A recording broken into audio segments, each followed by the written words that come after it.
세상에는 신이라고 하는 존재들이 있죠. 그러나 성경에서 말하는 신은 오직 야훼, 여호와 하나님 한 분밖에는 이 세상에 신이 없다라고 분명히 선포하고 있습니다. 하나님을 제외한 모든 신들이요, 무엇을 이야기하고 있느냐면 이 세상의 축복을 이야기하고 있습니다. 그래서 사람들이 하나님은 몰라도 어떠한 신을 섬기는 사람도 바라는 희망사항이 있는데, 그것은 바로 이 땅에서 잘 되었으면 좋겠다라고 하는 것이 그들의 희망사항입니다. 근데 예수를 믿고 나서부터요, 이 세상에서 만사형통의 축복이 있으면 참 좋겠는데, 근데 뜻밖에도 예수를 믿는 순간부터 우리에게 있어지는 영적 싸움이 있는데, 이것이 바로 성경이 우리에게 말씀하고 있는 악한 영과의 싸움이다라고 이야기를 하고 있습니다.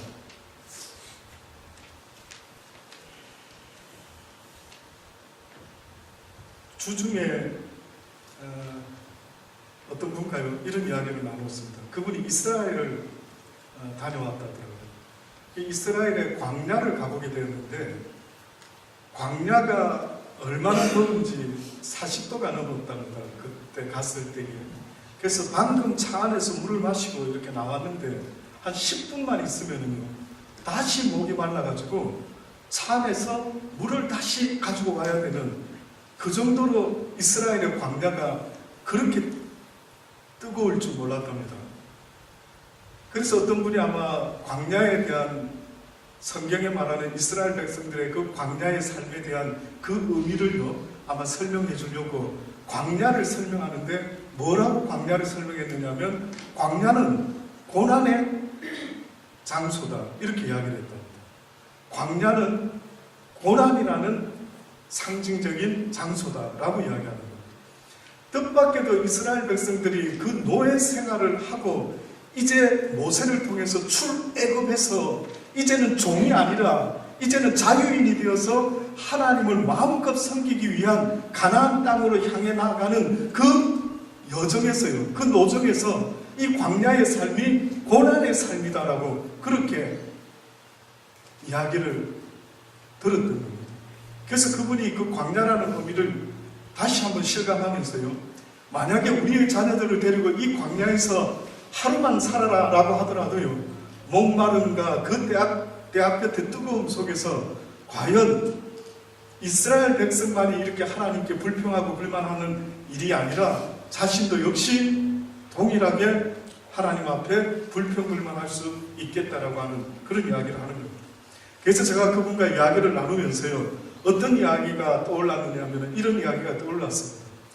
여러분, 고난이라고 하는 것은 우리가 원하지 않는 것이지만 뜻밖에도 고난 가운데 하나님께서 우리에게 보기를 원하시는 것이 있는데, 그게 바로 성경에 보니까요, 믿음이라는 것을 하나님께서 고난 가운데 보기를 원한다라고 말씀하고 있습니다. 고난 가운데 믿음이 나타나는 거예요. 고난이 없었으면 믿음이 필요 없는 것입니다. 고난이라는 것이 있기 때문에 하나님께서 우리에게 너희의 믿음이 어떠한지를 보기를 원하신다는데, 신명기 8장 1절로 보면은 그 광야에 대한 이런 말씀이 있죠. 내가 오늘날 명하는 모든 명령을 너희는 지켜내가라. 그리하면 너희가 살고 번성하고 여호와께서 너희의 열조에게 맹세하신 땅에 들어가서 그것을 얻으리라. 내 하나님 여호와께서 이 40년 동안에 너로 광야의 길을 걷게 하신 것을 기억하라. 이는 너를 낮추시며 너를 시험하사 내 마음이 어떠한지 그 명령을 지키는지 아니 지키는지 알려 하심이라. 너를 낮추시며 너로 줄이게 하시며 또 너도 알지 못하며 내 열조도 알지 못했던 만나를 내게 먹이신 것은 사람이 떡으로만 사는 것이 아니요 여호와의 입에서 나오는 모든 말씀으로 사는 줄을 너로 알게 하려 하심이라. 이 40년 동안에 내 의복이 헤어지지 아니하였고 내 발이 부르지 아니하였느니라. 너는 사람이 그 아들을 징계함같이 내 하나님 여호와께서 너를 징계하시는 줄을 마음에 생각하고 내 하나님의 여호와의 명령을 지켜 그 도를 행하며 그를 경외할지어다. 40년 동안 광야길을 걷게 하신 것을 기억해라라고 하면서 너에게 세상의 환난과 어려움과 목마름과 배고픔과 어떤 일들이 있을 때마다 이것은 하나님께서 뭐라고요? 너를 시험하사 출애굽했다라는 것은 드디어 이제는 예수 그리스도를 믿습니다라고 고백하고 회개함으로 믿음의 삶을 살아가는 사람에게 하는 이야기입니다. 하나님을 모르는 사람들에게 지금 이 말씀을 주는 것이 아니고요. 이제는 교회를 다니면서 하나님의 말씀대로 살아보려고 애쓰는 사람에게 주는 말씀인데, 뜻밖에도 예수를 믿었는데도 이 땅에서 만사형통의 삶을 사는 것이 아니라 때로는 이해하지 못한 어려움과 힘듦과 약함이 계속해서 나의 삶 가운데 나타나게 되는 것입니다. 그런데 뜻밖에도 하나님이 이제부터 우리에게 무엇을 테스트하기를 원하시느냐 하면은 예수 믿는 순간부터 이제는 하나님이 허락하는 고난이라는 것이 생기는데 그 고난을 통하여 너를 시험하시는데 내 마음이 어떠한지 그 명령을 지키는지 안 지키는지 알려 하십니다. 결국은 고난이 없으면 시험이 없으면은요 내가 업그레이드 할 수가 없게끔 되어 있는 거예요. 어떤 학생들은 시험을 싫어하죠. 근데 공부를 열심히 해서 준비하는 학생들은요 시험을 오히려 기다립니다. 왜? 시험을 통과해야만이 자기가 열심히 한 그것이 증거가 나타나고 뿐만 아니라 업그레이드가 될 수 있기 때문에 그렇습니다.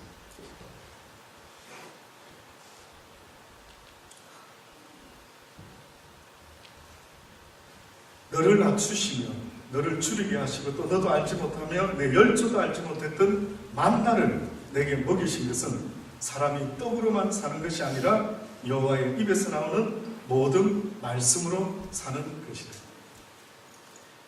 지금 이 순간에도 하나님은 이 말씀이 동일하게 전파되기를 원합니다. 여러분, 많은 사람들이 지금도 생각하기를 내가 살아간다 할 때에 내가 무엇으로 사느냐 하는 것을요 잘 모르고 생각할 때가 너무 많습니다.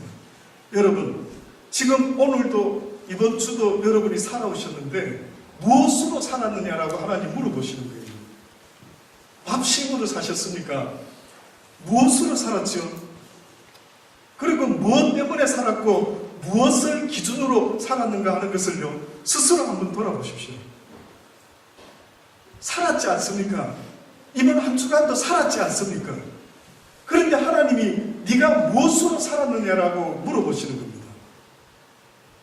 여호와의 말씀으로 사는 사람이 있고 여호와의 말씀이 아니라 밥심으로 살았던 사람이 있다라고 말씀하고 있는 겁니다.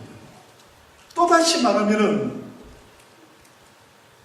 날마다의 삶 속에서 내 삶의 의미가요 여호와의 말씀이 곧 내 삶의 의미가 되어야 됩니다.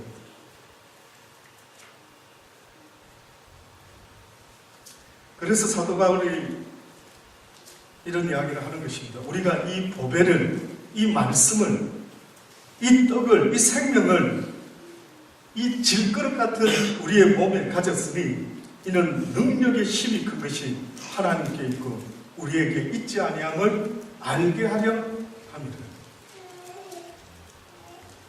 바울은 우리라는 존재의 가치는요 아무런 가치가 없는데 어떤 가치에 따라서 내 가치가 달라진다라고 말하는데 저와 여러분의 육신의 겉모습은 모두가 다 질그릇과 같이 연약하기 짝이 없는 흙덩어리에 불과하지만은 그러나 이 흙덩어리에 무엇을 담았느냐에 따라서요 내 가치가 달라진다라고 그렇게 말씀하고 있는 것입니다. 여기 컵에 지금 뭐가 담겨 있는 줄 아십니까? 물이 있습니다. 이 가치가 얼마쯤 될까요?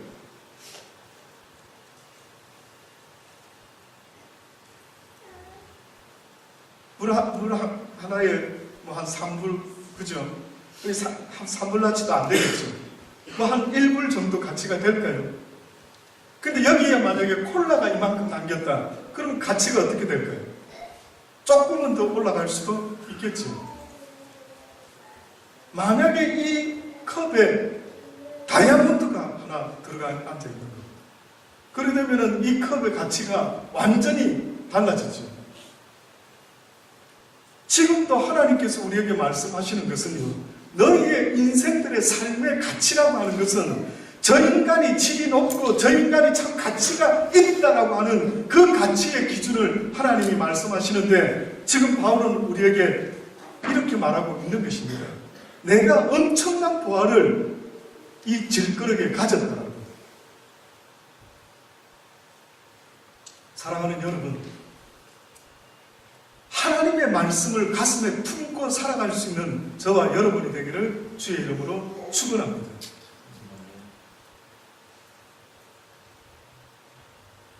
여호와를 아는 일을 힘써서 알아야 된다라고 성경은 말합니다. 마음을 다하고 힘을 다하고 뜻을 다해서 애를 써야 되는 게 있다면요, 뜻밖에도 돈 버는 일에 그렇게 애를 써야 되는 것이 아니고, 여호와의 말씀을 알기를 원하는 그 마음에 있어서는 이렇게 간절함이 있어야 된다라고 성경이 말씀하고 있는 겁니다. 오늘 이 자리에 여러분이 육신은 똑같이 앉아 있지만은요, 그러나 여러분의 심령 가운데 어떤 간절함이 있어야 되느냐면, 하나님 그 보화가 되는 진리의 말씀을 나에게 오늘도 먹여주시기를 원합니다라는 이 간절함이요, 저와 여러분에게 있어져야만 된다라고 성경이 말씀하고 있습니다. 복음은 아무나의 것이 아니다. 복음이 누구에게 전파되는가 봤더니만 마음이 가난한 자에게 전파된다라는 겁니다. 마음이 가난한 자가 어떤 자입니까? 아무것도 의지할 데가 없어서 오직 하나님만을 의지할 수밖에 없는, 하나님 말씀만을 사모할 수밖에 없는, 그 말씀이 나의 삶에 힘이 되고 능력이 되고 양식이 될 수밖에 없다라고 고백하는 그 사람에게 이 말씀이요 전파되겠다라고 말씀하는 겁니다. 왜 세상에 수많은 목사가 있고 말씀을 통일한 본문을 가지고 설교하는 사람도 또한 이 땅에 수많은 사람이 있는데, 어떤 사람은요 그 같은 말씀을 붙잡아도 날마다 몸부림을 치며 이 뜻이 무엇입니까? 이 말씀의 뜻이 하나님 무엇입니까? 알기를 원합니다. 깨닫기를 원합니다.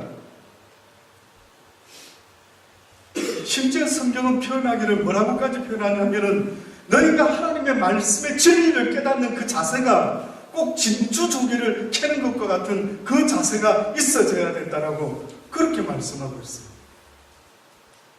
옛날에는 성경 말씀을요 일반 사람이 읽을 수가 없었어요. 라틴어로 되어가지고 일부 사람들만 그 성경을 전달했던 것입니다. 그래서 그들이 시키는 대로 무조건 다 그게 성경에 있는 줄 알고 그랬던 시절이 있었죠. 그래서 종교개혁이 일어나고 결국은 성경이 번역되어서 모든 이들이 읽을 수 있는 하나님의 말씀을 가지게 되었던 것 아니겠습니까? 이 진리의 성경 말씀이 오늘 이 시대에는 이렇게 우리 한국말로도 영어로도 번역이 되어서 우리에게 전달되고 있는데, 이 말씀을 하나님은 힘써서 알기를 애쓰라고 말씀하고 있는 겁니다. 이것의 가치가 바울은 보배를 가진 질그릇이라고 이야기를 하는 것입니다. 이는 어떤 결과가 일어나게 되느냐면, 하나님의 말씀을 가진 자, 복음을 가진 자, 이게 어떤 차이가 있느냐면, 이는 능력의 힘이 큰 것이 하나님께 있고 우리에게 있지 아니함을 알게 하려 합니다. 다시 말하면은 예수 그리스도라고 하는 이 보배는 내 삶의 능력의 주체가 된다라고 그렇게 말씀하고 있습니다. 내 삶의 주체, 내 삶의 힘, 내 삶의 에너지, 이것이 뜻밖에도 성경을 얼마나 아느냐 모르느냐에 달려 있다라고 말씀하고 있는 겁니다. 여러분, 가끔 영주권 신청 때문에 변호사를 찾아가서 그들에게 시켜주는 대로 이렇게 따르죠. 이렇게 하셔야 됩니다. 이런 거 준비하셔야 됩니다. 우리는 법을 모르니까 그 아는 사람의 힘을 빌려가지고 그렇게 영주권 신청을 하고 애를 쓰지 않습니까? 저는 그럴 때마다 어떤 생각을 하느냐면, 아는 것이 능력이다. 뭔가를 아는 힘이요 곧 그 사람의 능력이다. 뜻밖에도 영적 싸움에 있어서 하나님이 우리에게 승리자 되시는 예수 그리스도의 그 진리의 보배를요, 너희가 가지지 못하면은 이 세상을 살아가는데 심히 힘들다라고 그렇게 말씀하는 겁니다. 그래서 여러분, 이 세상을 살아가는데 먹을 것, 입을 것, 마실 것이 다 있는데도 불구하고 갑자기 외롭다느니, 갑자기 슬프다느니, 갑자기 쓸쓸하다느니 이런 이야기를 하게 되면은요, 이걸 어떻게 해결할 방법이 무엇일 것 같습니까? 저는 저희 자식을 셋을 키우고 있지만은요, 오히려 어느 때는 철없는 그들의 모습이 다행이다 싶을 때가 있습니다. 무슨 이야기냐면 갑자기 저희 아들이요, 혹시나 살다가 하는 말이, 아빠 그냥 외로워요. 그냥 사는 게 힘들어졌어요. 그냥 못 살겠어요. 세상에 이런 이야기를 하면은요, 그 어떻게 이야기를 해야 되죠?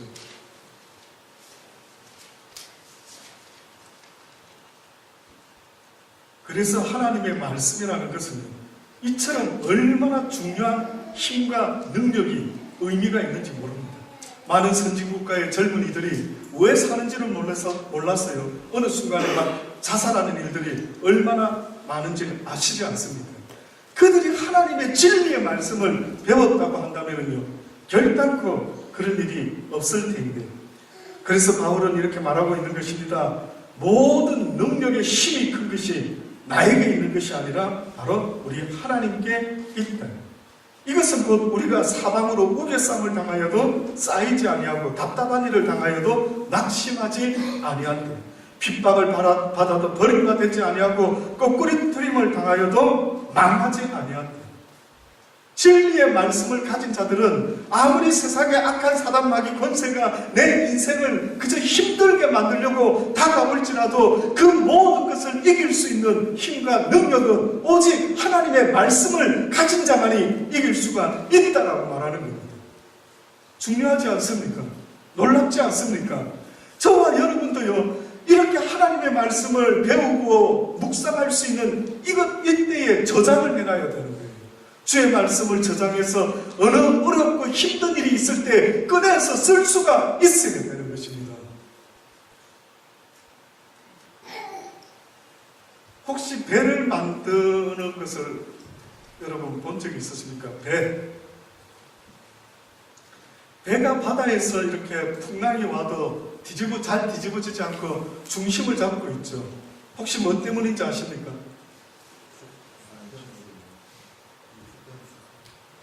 예, 보니까 배 중심에요, 뭐 평행수라는 것도 있고 또 어떤 배에는 아주 납덩어리 같죠. 중심을 잡는, 무게 중심을 잡는 오뚜기 원리로 배 밑에 무게 중심이 있답니다.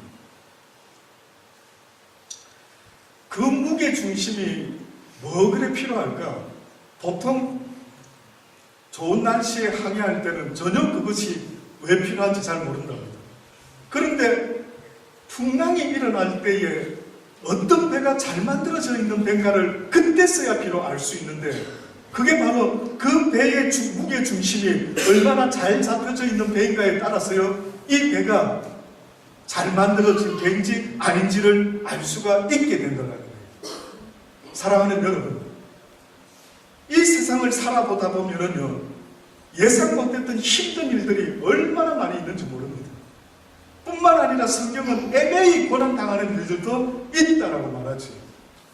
그런데 그 모든 환난과 핍박과 어려움과 이해 못하는 육신의 연약함과 이런 일을 당할 때마다 이길 수 있는 힘과 능력이 되는 것은 오직 여호와의 말씀밖에는 없다라고 말합니다. 결국은 내가 하나님의 말씀을 얼만큼 많이 알고 있느냐에 따라서요, 그 어려움을 이겨낼 수 있는 힘의 차이가 나타나게 됩니다. 이만큼 알면은 모르는 부분만큼은 힘들어하게 되는 거예요.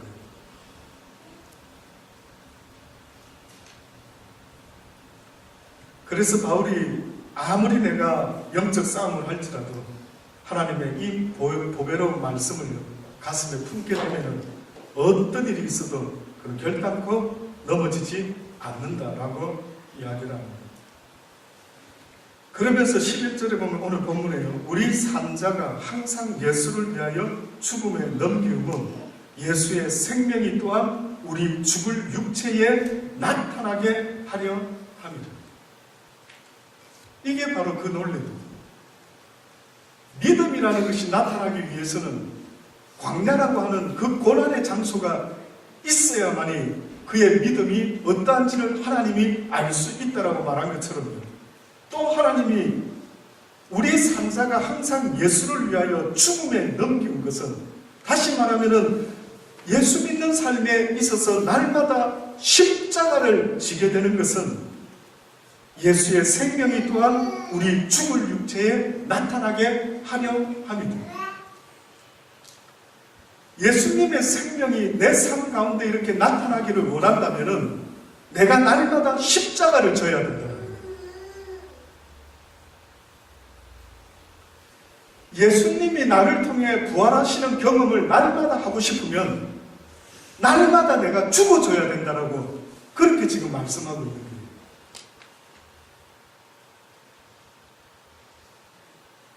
그래서 예수님이 너희가 나의 제자가 되려거든 너를 부인하고 너의 십자가를 지고 날마다 나를 좇을 것이라.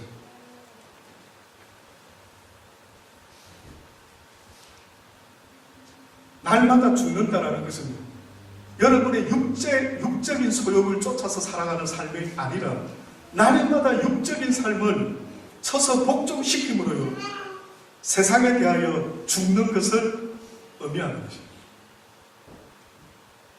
또다시 말하면 누군가가 오리를 가져했다라고 하면 기꺼이 심리를 가지고 누군가 한쪽 뺨을 때렸다 한다면 복수하는 것이 아니라 또 다른 뺨도 돌려드고요. 누가 겉옷을 달라 하면은 속옷까지도 주는 이것이요. 성경이 우리에게 말씀하는 날마다 내 십자가를 지고 나를 따라라고 하는 말씀입니다.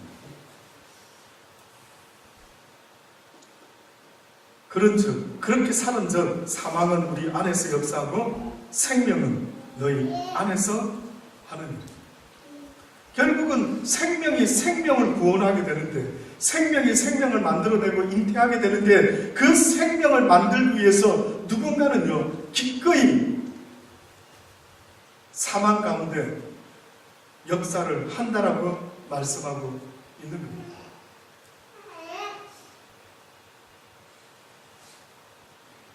하늘의 씨앗이 땅에 떨어져 죽지 아니하면 하늘 그대로 있지만 죽으면 어떻게 된다고요? 많은 열매를 맺을 수가 있다라고 그렇게 성경은 말씀하고 있죠.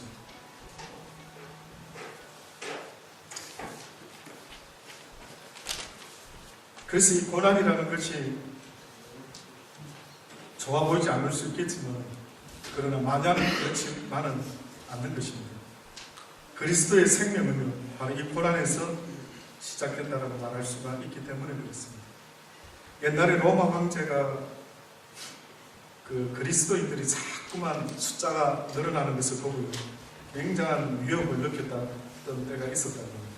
그래서 신하들을 불러놓고 도대체 이 그리스도인들을 어떻게 하면 없앨 수가 있지? 라고 방법을 논의했다고 합니다. 그래서 황제가 먼저 로마의 법률을 강화시켜서 그리스도인들을 무조건 죽이는 법을 한번 만들어보자 라고 이야기를 꺼냈습니다. 그랬더니 한 신하가요 황제의 의견에 반대를 합니다. 그 이유는 믿는 자들을 죽여서 예수 믿는 자들을 죽여서 순교자로 만들게 되면 그리스도인들이 더욱더 순교자를 추앙하기 때문에 역효과가 난다라고 말하면서 그 방법은 별로 좋지 않다라고 그래 말합니다. 그 신하가 황제의 방법보다 예수 믿는 사람을 찾아내어 죽이지 말고 오히려 잔인하게 그러면 고문하는 것은 어떻겠습니까? 라고 이야기를 또 합니다. 그래서 다른 신하가 또 이렇게 말했답니다. 저 예수쟁이들은 심한 고문을 받기만 하면 예수의 십자가 고난에 동참한다고 좋아한다고. 그래서 고난받으면 받을수록 하늘의 상급이 더 많아진다고 기뻐하며 오히려 고문의 흔적을 자랑하고 다니기 때문에 그 방법으로는 그리스도인들을 없앨 수가 없다라는 거예요. 그래서 이 이야기를 듣고 있던 어느 한 신하가 조용히 또 이렇게 말을 했다고. 그리스도인들이 편안하게 즐기고 놀 수 있도록 환경을 만들어 놓으면 감당할 것 같습니다. 그들은 그런 환경 속에서 죄를 짓고, 그리고 그 기독교인들은 아무리 숫자가 늘어도 힘없는, 능력 없는 그리스도인들이 되지 않겠습니까? 해서 그리스도인들을 핍박하지 말자, 이렇게 이야기를 했더라고요. 사랑하는 여러분, 예수 그리스도를 믿는 그 순간부터 누구나가 고난이 있다라고 성경이 계속해서 우리에게 말씀하고 있습니다. 이 고난을 통해서 저와 여러분이 더욱더 하나님께 가까이 나아갈 수 있는 귀한 은혜가 있게 되기를 간절히 바랍니다. 끝으로 한 시를 하나 여러분에게 전해드리고 마칠까 합니다. 이런 시가 있습니다. 어느 한국 목사님이 쓰신 시인데 어떤 내용이냐면은 제목을 시련이라는 것을 안다면 얼마나 좋을까라고 하는 겁니다. 예수 믿고 나서도 여러 가지 힘들고 어려운 일이 있으실 터인데 이 시를 한번 생각해 보시면서요, 그 어려움 가운데 하나님을 더욱더 바라보며 승리할 수 있게 되기를 바랍니다. 시련이라는 것을 안다면 얼마나 좋을까? 지금의 패배가 승리를 위한 시련이라는 것을 안다면 얼마나 좋을까? 지금의 실수가 완성을 위한 시련이라는 것을 안다면 얼마나 좋을까? 지금의 가난이 넉넉함을 위한 시련이라는 것을 안다면 얼마나 좋을까? 지금의 헤어짐이 새로운 만남을 위한 시련이라는 것을 안다면 얼마나 좋을까? 지금의 눈물이 웃음을 준비하는 시련이라는 것을 안다면 얼마나 좋을까? 지금의 어두움이 광명을 위한 시련이라는 것을 안다면 얼마나 좋을까? 지금의 핍박이 평안을 위한 시련이라는 것을 안다면 얼마나 좋을까? 지금의 병듦이 건강을 위한 시련이라는 것을 안다면 얼마나 좋을까? 지금의 신앙적인 어려움이 천국을 위한 시련이라는 것을 안다면 얼마나 좋을까요? 아무쪼록 여러분, 이 땅에서는 예수 믿는 순간부터 광야 같은 일들이 우리에게 날마다 있어진다는 사실을 잊지 마시고요, 지지 마시고 그 광야 같은 고난과 어려움 속에서 여러분의 믿음을 하나님께 보여드릴 수 있는 좋은 은혜의 기회로 삼으실 수 있게 되기를 간절히 주의 이름으로 축원합니다. 기도하십시오.